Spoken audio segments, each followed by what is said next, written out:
Okay, so my name is Teemu Lindqvist and I come from Geological Survey of Finland, also referred to as GTK. I work in the engineering geology team, and today I'm here to talk about data models and more specifically how the framework of GeoSciML can be applied for engineering geological information.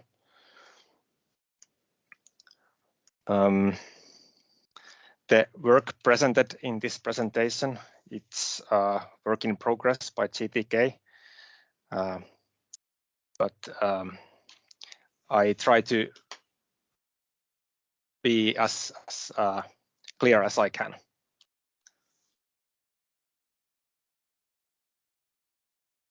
Okay, now there happens something. It's frozen the screen. Okay, now again, sorry about the drilling. So the presentation. First, a little bit background and motivation. Why to develop data models, the big picture. Then moving on to a case example, and then looking a little bit in more detail at GeoSciML and its framework, and as a final point, I'll show you an example of use. I try to be, or actually I chose as practical example of the example of use as I could, so hopefully you can get hang of it. So why develop data models, the big picture? First, I want to introduce you a Rusty project. It was funded by Geology, this government's key project, and it addressed the national strategy and roadmap for information management standardization in the built environment.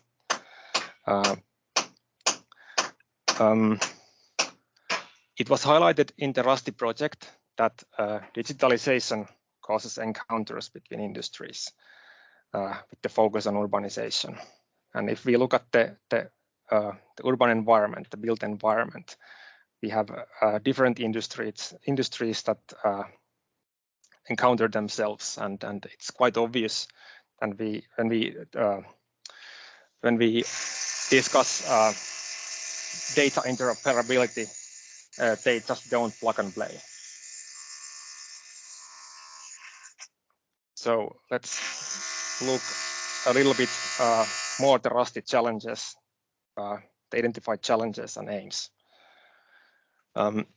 Challenges, the number of standards and their overlap, poor machine readability of data, the amount of manual work to address the data and transfer the data, and flow of information is not really realized.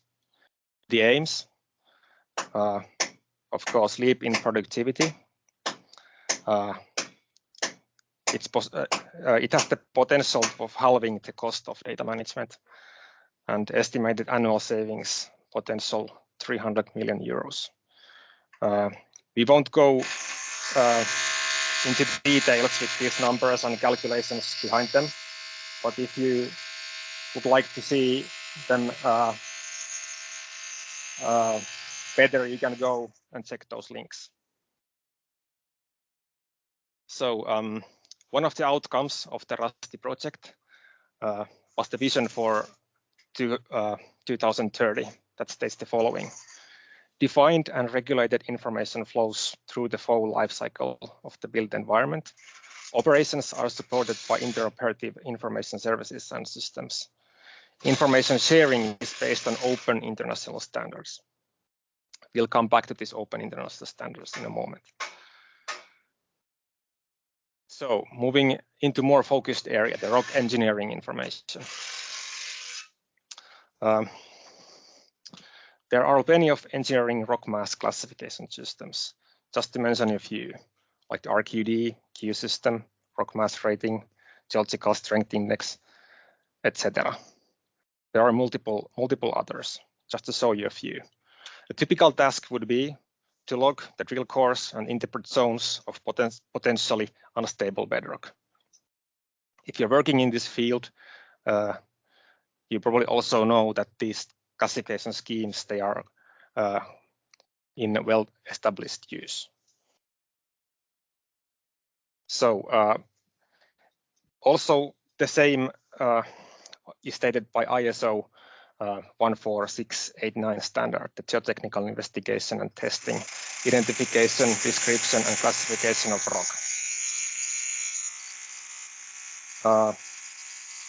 There are a number of rock mass classification systems applicable to a variety of engineering situations.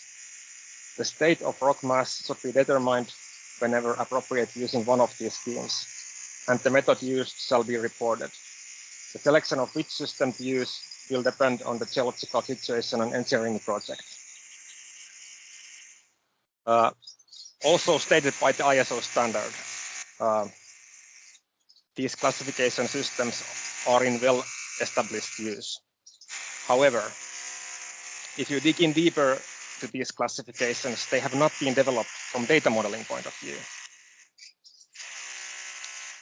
So as a bottom line, we see that we don't need another system, a new system, a better system, but a framework to cover these systems which are in well-established use. So moving to GeoSciML. If you're not familiar with GeoSciML, I will just very briefly go it through here. So if you're not familiar with, you might want to check out geosiml.org for details. The GeoSciML, it's basically a data model and data transfer standard for geological data, from maps to also complex relational geological databases. Why GeoSciML for engineering geology? Or how could I say thematical geosciences or applied geosciences? Well, open international standard. It critically parses the geological information. It's hierarchical. It brings in the data modeling point of view, and it's extensible. Again, sorry for the drilling sounds on background. So let's bring in a few features pointed out GeoSciML.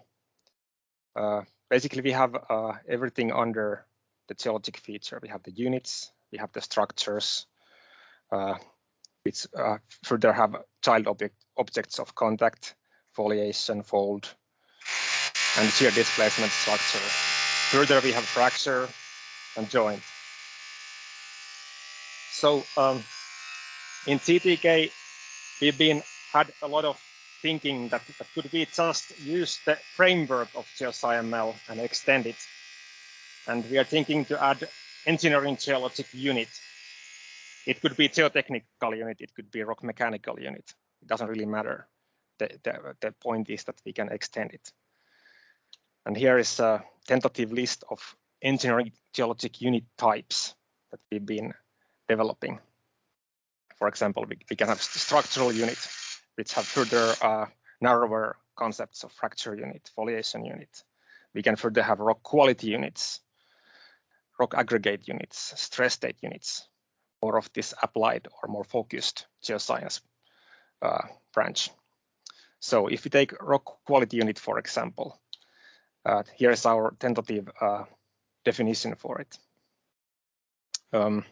It's an engineering geologic unit defined by the sum effect of bedrock fracturing, material, stress state, and groundwater properties. Multiple classification systems exist. If you think about the classification systems, I just show in the previous slides. Scale of interpretation focuses on meters to tens of meters. Then in GeoSciML, we further have collections. You probably heard of these terms in the thematical geosciences, rock mass, weakness zones. We've been also thinking that what these really mean. If you go through literature and terminology and semantics, you actually can find formal definition, for example, rock mass, and also weakness zone. Again, there might be a variable classification for those, but we think they are more of collections than the specific features. Feel free to ask for details. Then this discontinuity, this is what we've been discussing a lot. Do we really need it? Because it's in many ways the same or the synonymous thing for geologic structure. Okay, then moving on to an example of use. First, we need to bring in like a typical engineering geologic 3D drawing of a metro tunnel. Let's bring in also the legend of the drawing. If we examine these images in more detail, we can actually identify that these Q values or Q comma values and brokenness, these are actually or can be identified in the context of units. And of course, the fractures and foliations and so on, they are the same as in the GeoSciML. They are the structures. So further, rock quality units mentioned in the previous slide, based on the Q classification. Also the same thing using the brokenness RI values, the RG classification. We can do overlay analysis this way. It's a very practical example how to use the framework of GeoSciML. Furthermore, what's left of it? What's left in the legend? We have the dripping water seepage and flowing seepage, and we could probably use groundwater ML features for these. I won't go into details, but please free to ask. Oh, as a summary, a commonly agreed framework is needed to parse the geoscience information. GeoSciML framework can be applied to most geoscience concepts that characterize parse ground properties. Robust definitions are the essence. We shouldn't mix concepts that are fundamentally different. That's why we need this, for example, this units and structures kind of classification. Further, for the data model development work to be successful, we need to understand how geoscientists of other geoscience branches think, not only traditional geology. Thank you.